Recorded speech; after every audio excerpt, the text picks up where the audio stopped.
Assalamualaikum warahmatullahi wabarakatuh. Hari ini saya nak buat ulasan perlawanan di antara Argentina menentang Arab Saudi dalam saingan Group Stage World Cup, yang mana Argentina kalah mengejut 2-1 kepada Arab Saudi. Dan kalau kita lihat kepada overall game, memang Argentina deserve untuk kalah dan Arab Saudi deserve untuk menang. Daripada segi corak mereka bertahan dan dari segi corak mereka menyerang, boleh dikatakan Arab Saudi tidaklah pasukan yang bahaya di bahagian hadapan, tetapi sebaliknya mereka adalah pasukan yang sangat aktif dalam bertahan dan juga dalam membuat offside trap, di mana yang mereka bermain dalam konsep defensive line yang tinggi. Baiklah, tanpa membuang masa, mari kita masuk ke dalam ulasan perlawanan, yang mana untuk ulasan perlawanan kali ini saya akan mulakan dengan pasukan Argentina. Apakah kekurangan dan juga kelemahan pasukan Argentina dalam perlawanan ni?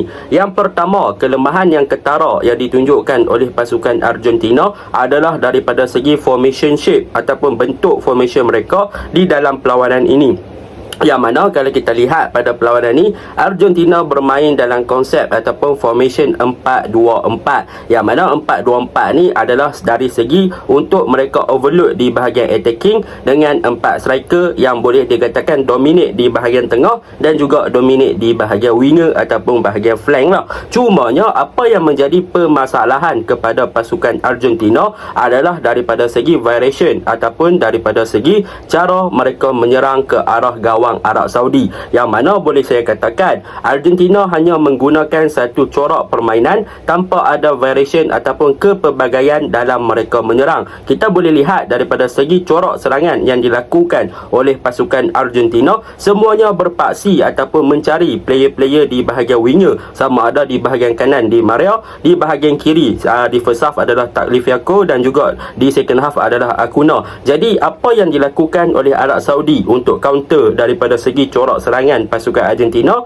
adalah mereka bermain dengan high line ataupun dalam senang cerita defensive line yang tinggi, untuk memastikan yang pemain-pemain winger pasukan Argentina ni terperangkap di dalam offside trap sewaktu bola dihantarkan kepada mereka, yang mana kita boleh tengok hantaran-hantaran yang bakal dilakukan adalah dengan hantaran-hantaran long ball ataupun hantaran-hantaran di belakang pertahanan. Jadi disebabkan itulah kita boleh tengok pemain-pemain Argentina banyak terperangkap di dalam offside trap yang dibuat oleh pemain pertahanan Arab Saudi. Dan dalam pada masa yang sama, pemain Argentina juga terlalu rely ataupun terlalu bergantung kepada Lionel Messi, yang mana kita boleh lihat pada perlawanan ni Lionel Messi banyak drop deep ke bahagian midfield untuk melakukan progress ball lebih kepada bahagian hadapan, dan mereka juga mengharapkan Messi untuk influence bahagian serangan pasukan Argentina dengan hantaran-hantaran beliau, yang mana kita tahu kelebihan kepada pasukan Argentina sebab mereka ada Messi yang boleh bertindak sebagai playmaker dan dia mempunyai vision yang sangat bagus.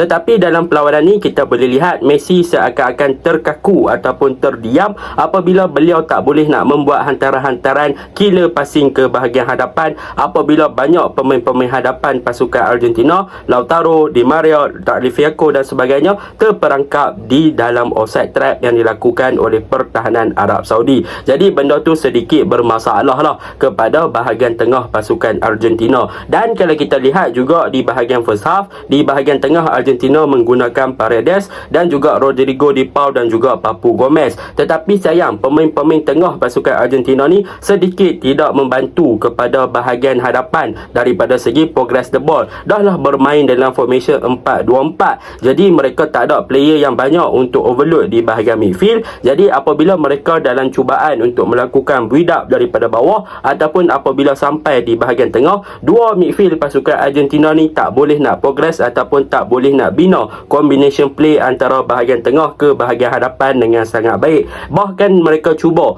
untuk melakukan hantaran-hantaran jauh tetapi tidak berjaya. Boleh saya katakan Rodrigo Di Paul dan juga Papu Gomez tidak berfungsi dengan baik di dalam skuad utama pasukan Argentina pada perlawanan ni. Tetapi pengurus pasukan Argentina dia nampak benda tu sebagai kelemahan. Jadi dia cuba untuk perbaiki benda tu di second half dengan membawa masuk player seperti Enzo, Alvarez dan juga Martinez. Tetapi sayang, dalam masa yang sama di second half, Arab Saudi pula meningkatkan mereka punya corak permainan dan mereka meningkatkan tempo dan mereka menjadikan game dengan lebih laju dengan bermain dengan high pressing dan lebih kepada offensive style untuk menyerang ke arah pasukan Argentina berbanding di bahagian ataupun di babak pertama, yang mana babak pertama boleh katakan Arab Saudi tidak terlalu fokus untuk menyerang, tetapi di second half mereka lebih develop mereka punya intensity untuk menyerang dan melakukan pressing ke arah bahagian middle third pasukan Argentina dan juga defense department pasukan Argentina. Jadi perkara-perkara sebeginilah yang menyebabkan Argentina tak boleh nak keluar dan tak boleh untuk mencari pemain-pemain di bahagian hadapan dan tak boleh nak start build up dengan bagus. Dan kelemahan seterusnya daripada segi formation yang diguna pakai oleh Argentina pada perlawanan ni, yang menjadi kelemahan mereka adalah daripada segi penggunaan striker, yang mana mereka menggunakan Lautaro Martinez. Seperti mana yang kita tahu, Lautaro Martinez memang mempunyai kelebihan daripada segi larian-larian yang laju. Dia ada pace, dia ada kelebihan daripada segi kelajuan. Tetapi dalam perlawanan ni, macam saya cakap, apabila seorang striker sebegitu boleh dikatakan tidak boleh berfungsi dengan baik dalam sistem Argentina apabila pemain pihak lawan bermain dengan high line. Jadi apa yang perlu sepatutnya Martinez lakukan adalah beliau boleh untuk drop deep ataupun membuat larian di belakang pertahanan ataupun di antara dua centre back pasukan Arab Saudi untuk menembusi offside trap tersebut berbanding membuat larian awal yang menyebabkan beliau berada di dalam offside trap tersebut. Jadi boleh dikatakan kurangnya pergerakan dan juga off ball movement daripada Martinez sendiri untuk keluar daripada high line yang dibina oleh Arab Saudi menyebabkan Argentina pun tak boleh nak supply bola banyak kepada beliau. Jadi Argentina cuba untuk menggandingkan beliau dengan Alvarez di second half. Benda tu nampak improvement, nampak lebih lancar, tetapi sayang defense department pasukan Arab Saudi lebih berdisiplin dan lebih compact dalam bertahan. Jadi benda tu tidak memberi apa impak yang lebih positif kepada bahagian attacking pasukan Argentina walaupun bermain dengan dua striker di second half dengan kemasukan Alvarez untuk bergandingan dengan Lautaro Martinez. Dan kelemahan yang paling ketara sekali di bahagian pasukan Argentina adalah di bahagian fullback mereka. Seperti mana yang saya cakapkan, Argentina adalah berfungsi dengan progress the ball dengan menghantar bola melakukan switch play kepada bahagian wide area. Tetapi pada perlawanan ni kita boleh tengok penggunaan right back dan juga left back pasukan Argentina agak kurang menyebabkan mereka tak ada fully support daripada mereka punya full back ketika mereka menyerang. Kita boleh tengok apabila Angel Di Maria mendapatkan bola, beliau banyak berkesorangan sementara menunggu bantuan daripada Messi ataupun di Pau, tetapi di bahagian right back jarang untuk membantu beliau dengan buat overlap dan sebagainya untuk memberi supporting play. Manakala di bahagian kiri boleh dikatakan winger pasukan Argentina tak berfungsi dengan baik juga, sebaliknya mengharapkan lebih kepada left back mereka iaitu Tagliafico ataupun Acuna di second half untuk lebih offensif, lebih ke hadapan dengan buat overlap. So boleh dikatakan kurangnya balance di bahagian kanan dan juga bahagian kiri dan kurangnya support daripada player-player Argentina yang lain ketika mereka melakukan serangan di bahagian kiri dan kanan, menyebabkan pemain-pemain isolated dan berkesorangan dan tak boleh nak progress bola lebih ke hadapan. So senanglah kena recover ataupun kena cover up oleh bahagian pertahanan pasukan Arab Saudi yang bertindak dengan sangat cemerlang. Jadi yang tu yang ketara. Jadi secara overallnya pada perlawanan ni, Argentina sebenarnya mendapatkan gol yang agak nasib melalui sepakan penalti yang diberikan oleh referee selepas cek kepada VAR. Kalau lihat kepada keputusan referee itu memang dapat penalti, tetapi kalau lihat kepada keputusan game yang semalam iaitu England versus Iran, boleh dikatakan Argentina tidak sepatutnya mendapatkan penalti kan. Jadi benda tu pun boleh dipertikaikanlah. Tetapi secara overallnya defense department pasukan Argentina yang diketuai Otamendi pun membuat masalah apabila mereka melepaskan dua gol awal. Romero dan juga Otamendi miscommunication dan mereka melepaskan gol yang boleh dikatakan agak mudah kepada Arab Saudi. Dan kita masuk pula kepada Arab Saudi punya ulasan. Untuk Arab Saudi punya ulasan pada perlawanan kali ini, apa yang boleh saya katakan, saya sangat-sangat suka dan saya tak jangka yang Arab Saudi boleh bermain sedemikian. Sebab apa saya kata macam tu? Sebab yang pertama, kalau kita lihat pada perlawanan ni, Arab Saudi sebenarnya memang bagus daripada segi bertahan, yang mana kita boleh tengok mereka punya defense department ketika mereka bermain ketika Argentina memegang bola, iaitu mereka bermain dengan high line. High line ni kalau nak main Benda ni adalah sangat-sangat berisiko. Sebab apa? Sebab pemain lawan boleh counter macam tu saja. Tetapi daripada penggunaan highline yang diguna pakai oleh Arab Saudi, nampaknya mereka memang betul-betul well prepared.